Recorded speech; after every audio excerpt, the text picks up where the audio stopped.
Hello there and a very warm welcome to another edition of the program. I'm Victor Matthias. Libya has recently been brought to the screens, mostly on social and traditional media, following claims of a slave trade boom, alleged brutality and killings of migrants, and human trafficking going on in the country. Videos show the sorry state of migrants in Libya, as many have not had their baths for weeks, no food, no water, no jobs, and yet no freedom to continue their journey to Europe. And that's our focus on the program today. But let's first take a look at the trending topics in the past week. Nigerians on social media raised their voices and called for an end to the Special Anti-Robbery Squad, SARS, claiming that arm of the police has done more harm than good to Nigerians. This is coming after an announcement by the Nigeria Police Force Public Complaint Rapid Response Unit asking Nigerians to feel free to voice their complaints about the operations of SARS.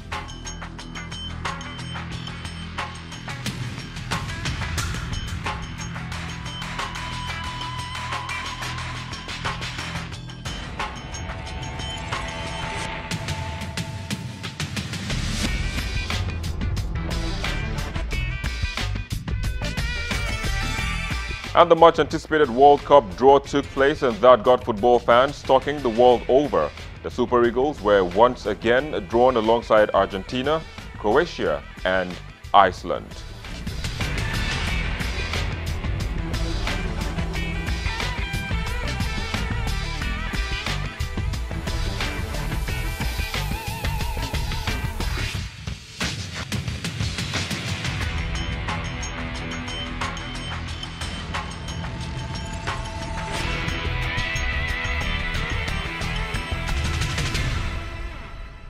Well, those were the trends, but let's now begin our conversation with our online contributors via a Google Plus Hangout.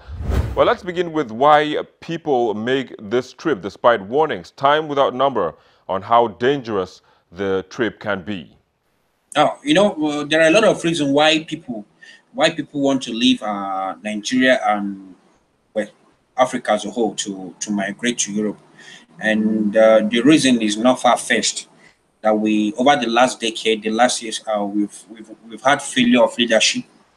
You know, failure of leadership has been one of our biggest problem in Africa, where our leaders are, are not really held accountable, or they don't even prove to be accountable in what they do in office. We've had bad leadership over the last years, and so because of we had bad leadership, this translates to every sector of the economy, bad economy, and and a whole lot of issues. Lack of poor infrastructure, poor health facility, lack of quality education. I mean, and so when these issues begin to pile up, people are forced to do one or two things to help themselves. People are forced to help self-help, and the only way they feel they can help themselves is to look for a better place where to migrate to a better place where they can get a greener pasture. Another issue here again is in terms of war and conflict and political war and the rest of them, it has also contributed to the main reason why people travel from one particular geographical location to another in search of better life, in search of safety, their own life and for their family, and also to secure the future of their children and their unborn children. And that is why some of these people are taking to the desert, trying to cross over to Europe. Well, do you have any idea for how long this has been going on for? If you look at the crossing over to Europe from the North African countries, this practice has been there for a very long time.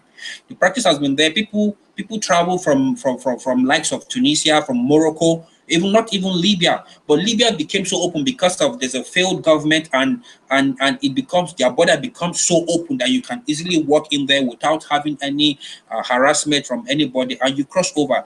But all of a sudden, when Libya collapsed and there is no longer government in place, coupled with if you look at the Horn of Africa, the likes of Somalia, the likes of Ethiopia, the likes of Eritrea, the kind of war region, what has happened over the last place where you see people also migrating to Europe, that one you can understand, because war and militant activities has ravaged that particular region. So people are running for safety, and the only way they feel they can go that could secure that could help them is to run into Europe. And unfortunately, the migrants, the so-called cartel, saw that this is a very lucrative business, and they capitalized on it, coupled with the failed state in Libya. And so they started doing all sorts of things.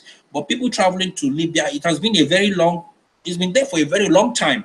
Well, Libyan officials have denied knowledge of such taking place within their borders, despite condemnation by the EU and AU, as seen during the dual summit last week in Abidjan. So we have seen really gruesome videos showing people being sold off for $400.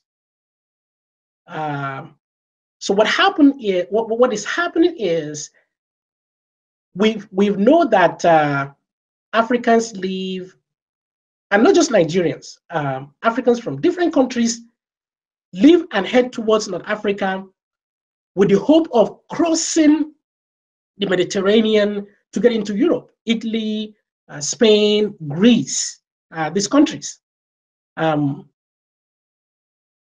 what has changed now, one is there's no government in Libya. Secondly, is that there has been death as a result of migrants dying in the sea. And so as a result, there has been some kind of, the UN has tried to institute some kind of control to prevent these people basically from getting on boats and crossing into Europe. And as such, that created a backlog of people, mostly in Libya, that is easy to get in, easy to get out. And of course, the laws of market usually takes place, unfortunately, when this kind of thing happens, when people are desperate, when there is demand for such a thing, and people are being sold off. But the fact that Libya denied Victor is not something that I'm surprised.